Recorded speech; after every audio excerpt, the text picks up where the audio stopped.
Ah, the freaking mixed voice stuff that you're having trouble with and you can't quite find. I am here today to give you 5, hopefully simple exercises to try to find mixed voice. Now, keep in mind that learning how to make these sounds does not just perfectly translate to being able to jump in and sing a song, but it's showing you what mixed voice should feel like in different ways, and it's showing you how to kind of progress forward. What we want is to have a split off between what you're used to and this kind of new feeling, this new sensation, this new sound. So we're going to go over these. It shouldn't be too long today. It shouldn't be a 20-minute video. Just certain things that you can try in your car, at home, in the shower, or wherever the hell else you're singing.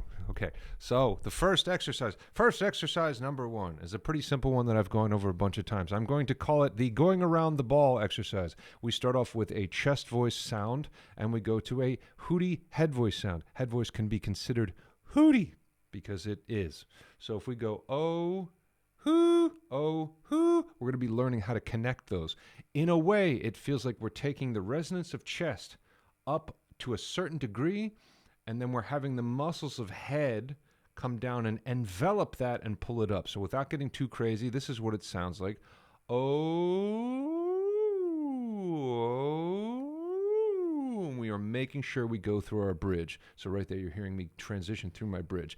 We're using the hootiness of head voice to come down over top. Now the ball, we simply sound like and feel like we're going around a ball. Oh. If that becomes an oblong ball, we're pulling up too much chest and we need to transition to ooh faster. Oh, like this. So keep the head down. Keep yourself relaxed. Oh. Another thing you can do for this is by imagining that the larynx is going to be going down a little bit, or if you like visuals, that we're elongating the larynx and everything is going like this. Oh.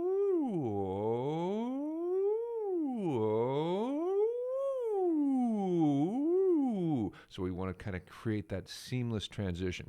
By adding one more thing to this, just to make it sound more fun for the people in your house that are listening to you make these sounds, we're going to add the word meow to it.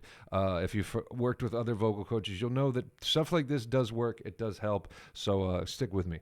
If I go meow, it's helping me take chest resonance like this and transition again into head. Ooh, meow.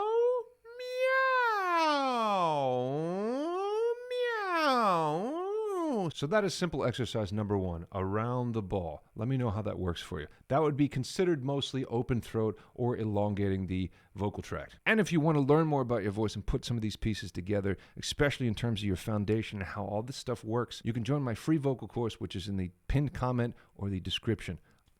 Exercise number 2. In no particular order, we're going to take a head voice note, a hooty head voice note, and we're going to add cry to it. So we're going to essentially be moving backwards. We're going to be going ooh, and then going ooh, and we're going to be moving ooh, like this. And we're going to be finding mix through that kind of cry sound like this. So we're essentially going from being open to actually compressing quite a bit. Without even understanding what compression is, just know that you're getting tighter by going like this. So if we take a note like a high C, ooh, give me legit head voice. That does not mean falsetto. It means head voice, whoo, with connection. Ooh, sit in that for a second. Ooh. Then I want you to try to think about moving the sound back into your throat, back into your head to more where your uvula is hanging down, and we're going to turn it into an A or an ah. We're going to be trying this a number of times. If you can't get it, that does not mean to just abandon this exercise. This is a great, simple way to try to figure this out. Ooh, ah. Ooh, ah.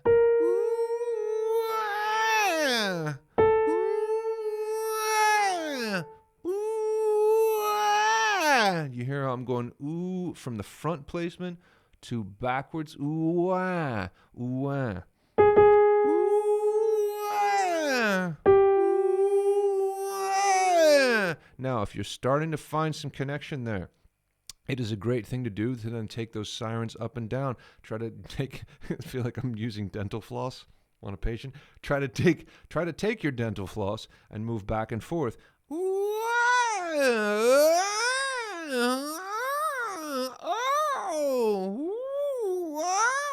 pull back and forth. And again, there we have a very nice connected siren through our bridge. Exercise number 3, we're going to be trying to find a cried nasal pinch, if that makes any sense. Hopefully it will as we do this.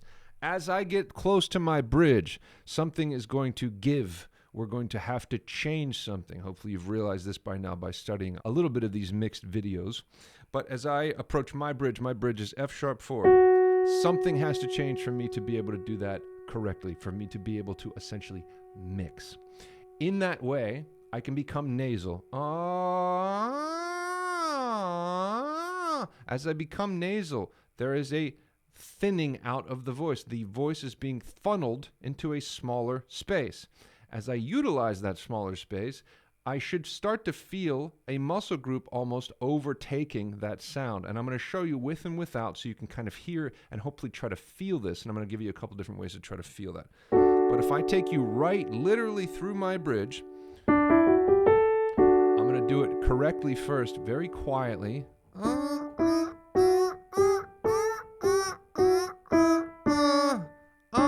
Is speaking register. Is that kind of pinched nasal quality I'm talking about. Without that, we just stay in speaking register and we redline that to where it doesn't work. And everything just falls apart. My larynx is rising, everything's falling apart. What I want you to try to do is find this It's not going to be as powerful as you think. It's not going to be as resonant as you think, but we're looking for connection, chord closure connection, something that's connecting us through our bridge, so then we can take that and try to start singing with it, try to start understanding it, try to start sustaining it. So try it with me.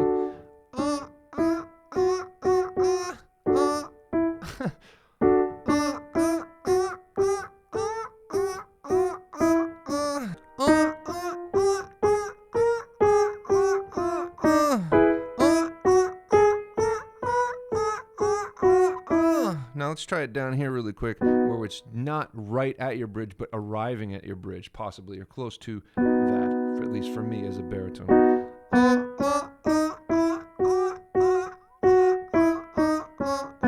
And then one more.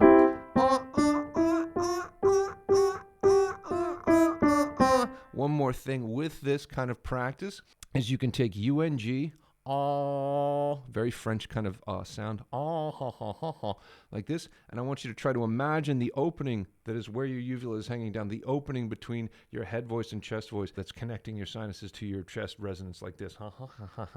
The dental floss, okay? We take that and we're going to be trying to find almost a closure coming from that space. We're going to be trying to find an isolated sort of muscle group. Is this exactly what's happening? Doesn't matter. This is what you're feeling for. This is what you're searching for. If I take UNG and I start using a staccato, which is a choppy kind of sound,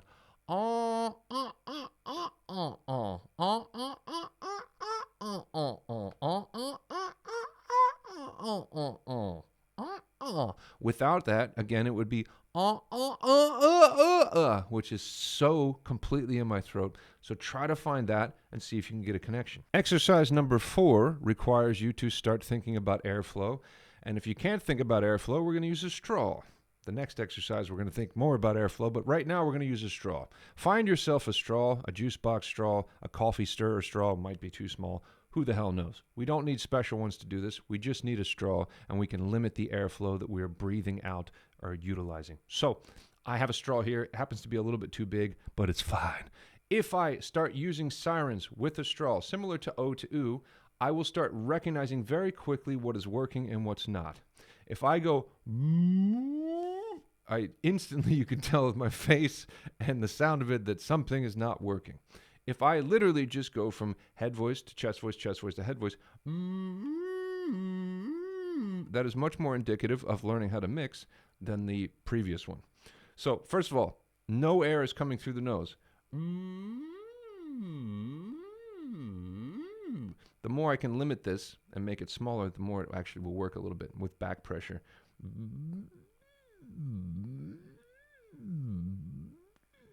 So right there, it's teaching me that I have to have a consistent airflow or even less airflow as I go up. The habit of using more air as you go higher needs to be dead in the water. It's something you can't do anymore. We need to learn how to utilize less air and pull back So using a straw helps us to do that. Again, just making sure that we're not going and blowing air out of the nose. So try that with me. We can do scales with straws. We can do all kinds of things with straws. But again, to keep this video simple, we're just going to use sirens. So I'm going to go between chest and head, and I'm going to think about transitioning through that, and I'm going to try to keep my pressure almost consistent.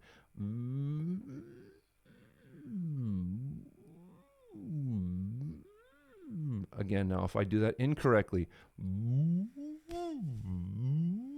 everything, if you can't hear it through the mic, I'm leaking air, everything's not working. Simple exercise, simple thing to do. Yes, you can use one of those water bottle things. I have one here somewhere that goes and does that too.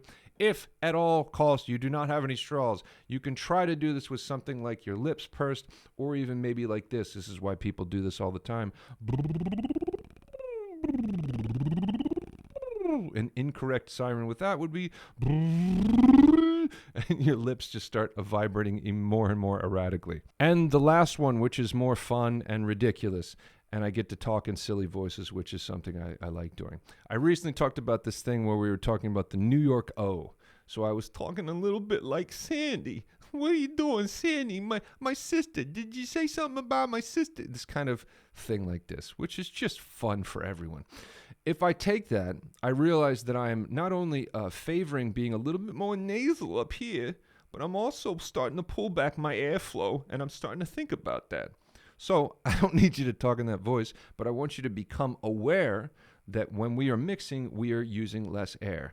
If I'm thinking about something before I need to mix, or by I'm heading into mix, I'm thinking about, okay, I need less air. I'm trying to fight the instinct to go and use more air or more force, and instead go and pull back in. So if we take a note and we stop it here first, it feels like a spring that we're holding in here. Then I let through as much air as I want or as I desire, or how much you're not used to or used to doing this. If I go, oh, and I kind of cry a little bit like Sandy, the thing again, okay, oh. We can take all kinds of sounds. But what we're going to do for this is we're going to use the word no, and I will put it in a scale for you so it's not so ridiculous. If I go, no, I'm going incredibly high with a lot of power because of keeping myself open and limiting airflow. The more I limit that airflow, the more my range kind of opens up to me, and the more I can actually figure out how to put power through this, distortion, compression, all that different kind of stuff. No, no, no, no, no, no, no, no, no, no, no, no, no.